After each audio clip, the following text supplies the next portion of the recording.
Welcome back to মাই দিদির channel. আমার hello friends, welcome back to my channel বিজয় পূজার সাতকাহনের নতুন একটি ভিডিওতে সকলকে জানাই স্বাগত।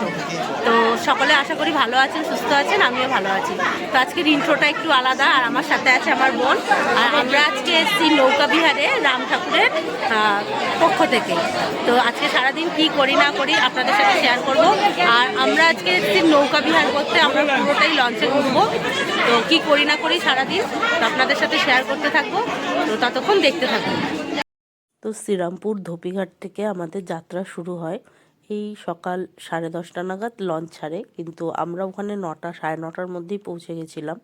আর আমার ফ্যামিলি থেকে অনেক সবাই গেছিলো হচ্ছে আমার মা, আমার মাসি, 2 মাসি, আর মামি, 2টো মামি গেছিলো, জামাইবাবু, দিদি, মামা, তারপর বোনের শ্বশুর শাশুড়ি। তো আমরা অনেক সবাই একসাথে গেছিলাম, যে এইখানে ওই 3খানা লঞ্চ আর কি একসাথে বাঁধা হয়েছিল।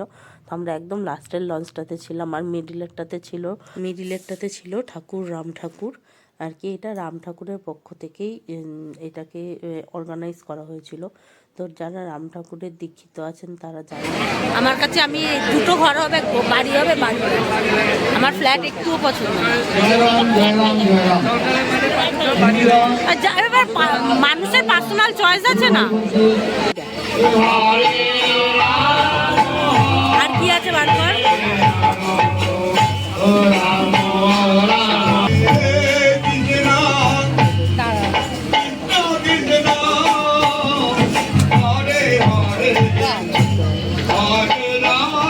ছিল একদম কাট কেটে দেওয়া হয়েছিল। দেখুন আমরা ঘুরতে ঘুরতে প্রায় বালি অবধি চলেই এসেছি।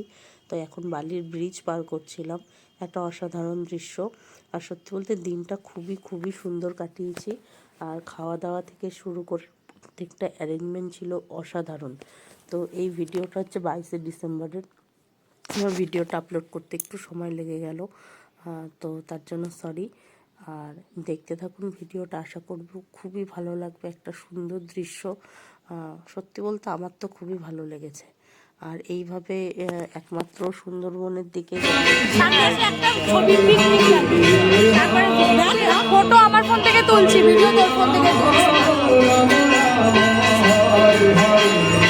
হরে কৃষ্ণ হরে কৃষ্ণ কৃষ্ণ কৃষ্ণ হরে হরে হরে রাম হরে রাম রাম রাম হরে হরে।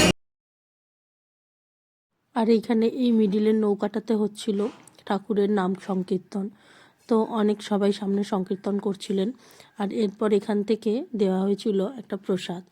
তো এই যে ভগবানের কাছে যা ভোগ অর্পণ করা হয়েছিল সব মিশিয়ে এটা মাখা প্রসাদের মতন দেওয়া হয়েছিল। আর পাশ দিয়ে গঙ্গা, সত্যি বলতে এত একটা নতুন ধরনের এক্সপিরিয়েন্স করলাম। তো এখানে এই সবাই একটুখানি এই ঠাকুরের নাম গানে একটু নাচানাচি হচ্ছিল খেয়ে দিয়ে ওঠার পর। তো খুব আনন্দ হয়েছে।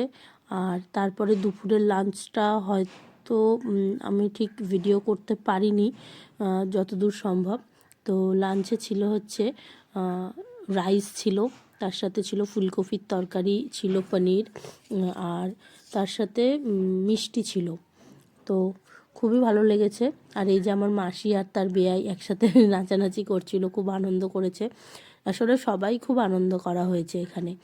তো খুব ভালো লেগেছে এই যে দুজন মিলে একসাথে নাচছিল। আর আমরাও খুব মজা করছিলাম, ওই জন্য আমরা ভিডিও করেছি, যেহেতু ভগবানের নামে নাচানাচি হচ্ছিল। তো এটাকে প্লিজ কেউ খারাপভাবে নেবেন না। আর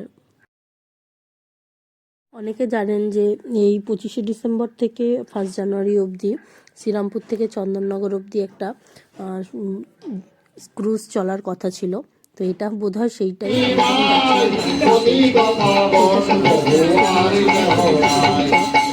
এরপরেই আমরা শ্রীরামপুর ঘাটে আবার মনে করি। শ্রীরামপুরের যে সুন্দর ডেকোরেশন এবছর হয়েছে, যারা আশপাশে থাকেন বা অনেকেই জেনে থাকবেন যে এবছর প্রথম হেরিটেজ সিটি হিসাবে শ্রীরামপুরে অনেক কিছু প্রোগ্রাম হয়েছে। তো সেই জন্য প্রচুর সাজানো হয়েছিল। আর দিনটা অসাধারণভাবে একটা কাটিয়েছি। তো ভিডিওটা যারা শেষ অবধি দেখেছেন অবশ্যই একটা লাইক করে দেবেন।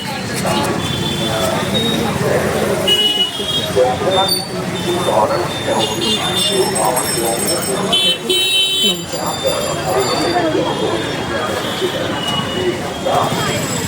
এই চন্দ্র